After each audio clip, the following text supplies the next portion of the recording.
What's up, guys? It's Carly with FasciNATIVE English, where if you are finally ready to take your English to another level and to begin speaking English like a native English speaker, then you've come to the right place. So let's get into it.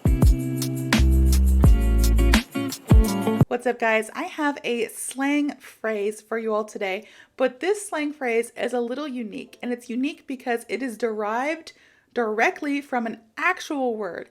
The actual word that is in the dictionary is mope, all right?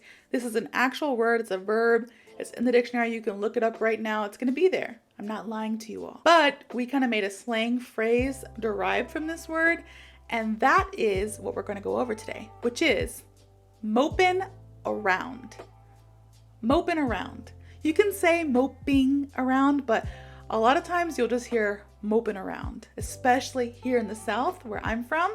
You'll hear the moping around. We try to drop that G at the end, so it's just moping instead of moping.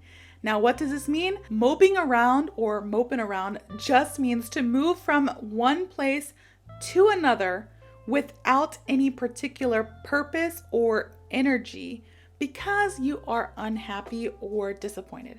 So you move around from one place to another without purpose, without energy, because you are sad or disappointed, all right? Moping around. So you're kind of just like, I'm going to demonstrate for you. Please contain your laughter. I'm going to demonstrate. And I move over here, and maybe I'm moving around the house over here, and I'm just like sighing every now and then. Like I'm sad or depressed, something's wrong. In a thistly corner of the forest, that he greeted most mornings. Sometimes he thought sadly to himself, why? And sometimes... And I make it visible that something's wrong. You know, clearly if anybody looks at me, they're like, what's wrong? You know, I'm moping. It's clear that something is wrong with me and I'm unhappy, all right? So moping around. So the story I have for you all today is in the beginning of July of this year, my oldest son did something wrong. I forgot what he did exactly, but he got in trouble. His punishment was that his video games were taken away. And we have a lot of different types of electronics in this house. My husband also plays video games. My kids both love video games. I'm not so much of a gamer. Please don't hate me.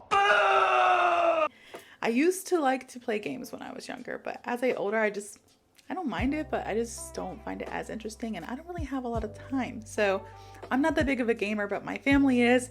So we have a Nintendo Switch, we have a VR, we have an Xbox, we have iPads, we have iPhones, my husband has a PC with PC games for his computer, you know. We have like everything you possibly have. My son has a hoverboard too, like another electronic device. Like, we have a bunch of things in this house. So the punishment for my oldest son, who's 9, was he cannot use any of his electronics. Now, initially that was including TV, but after a couple days I realized, you know, he could probably still watch the TV because his younger brother watches, and then it's just like kind of gets annoying, like, hey, look away, you know. I don't want to be that strict. So initially it was the TV as well, all electronics, but then after a couple days we're like, okay, you can watch TV, but that's it, nothing else, you know. And the first week of that punishment, because it went on for a long time, it's kind of still going on. We only allow him to have electronics on certain special days because we realized he's a lot better of a person and a better kid without electronics. Wait a minute, who are you? Like, honestly, his behavior has changed drastically, and he's going outside and playing, or he's playing with the toys that he already has, and he's doing things, you know, that normal kids should do. So, you know, not trying to give parenting advice on here, but I encourage, if you're a parent watching this, take your kids' video games away for a little bit and just see how they react. At first, they're gonna be moping around, because let me tell you this, my son, the whole first week, he acted like his best friend had just, like, I don't know if you're allowed to say on YouTube, but he acted like his best friend had just passed away, gone to heaven. He was like moving around the house, like all sad, like everywhere you go, up, like we were in the store and he's just like looking at all the kids like on their phones or at the video game aisle, and, you know, just walking, and I'm like, yeah, that's too bad. That could be you. you know, me being the mom that I am. But no, I love my kids. You know, I just like to be funny. So I'm just like, well, man, that's too bad, bro. And we're around the house and I'm like, no, I tell his name's Noah. So I'm like, Noah, come here. And he'll come down the stairs like walking, like one foot kicking out, the other foot kicking out, walking down the stairs, moping around because he's unhappy. It's visible. You can clearly see that he's just walking around the house aimlessly, unhappy because he's disappointed. And he's disappointed because he can't play the video games. And so when I saw him doing this every day, I'm like, stop moping around. Hey man, I'm sorry, but like what you did was wrong, and this is the lesson that you have to learn, you know. And it's really hard for me to be like the bad cop. Like, you know, if you've ever heard these terms, good cop, bad cop, when you're parenting, it's like a parenting style. You have one parent that's like kind of the nice, cool, easygoing parent, and then you have one parent that's like, you know, the more hardcore disciplinary and whatever. Usually I'm the good cop and my husband is the bad cop. But when my husband's at work or something, and it was the summertime, so my kids were always home, I had to enforce the rules and I had to be the bad cop at times. So I was like, hey man, sorry, but like, you knew better than to do what you did. You did it. So now you have to face the consequences. And he'd be like, yeah, I know. He just mopes around the house, all up and down everywhere. So we would call that moping around. I'm not on here trying to give parent advice to you all, but if you do take your kids' electronics away for a little bit, especially if they've done something wrong and you're like, I don't know what to do, let me take their electronics away. The first week is going to be brutal. It's going to be hard. They're going to be depressed and they're going to be moping around everywhere.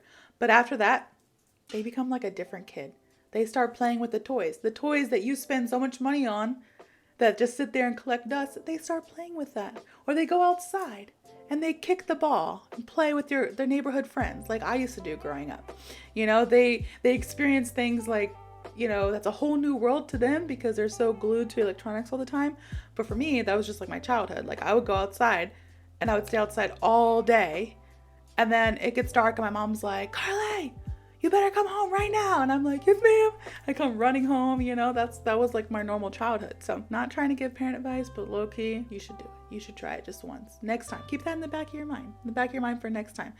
But yeah, so he was just moping around all week and we had to get over that little hump. After he was like, it's not so bad. Like I can play Legos, I can go outside, I can play some soccer, I can play with my friends, like, you know, the friends in the neighborhood. You know, he was like, I could play with my brother, which is good. That was a good brother bonding time. So he cheered up after that. But that first week, brutal. But I hope you guys have a better understanding of this slang phrase, moping around. If you like this video, please hit the like button, comment, and subscribe. And I hope to see you all in the next video.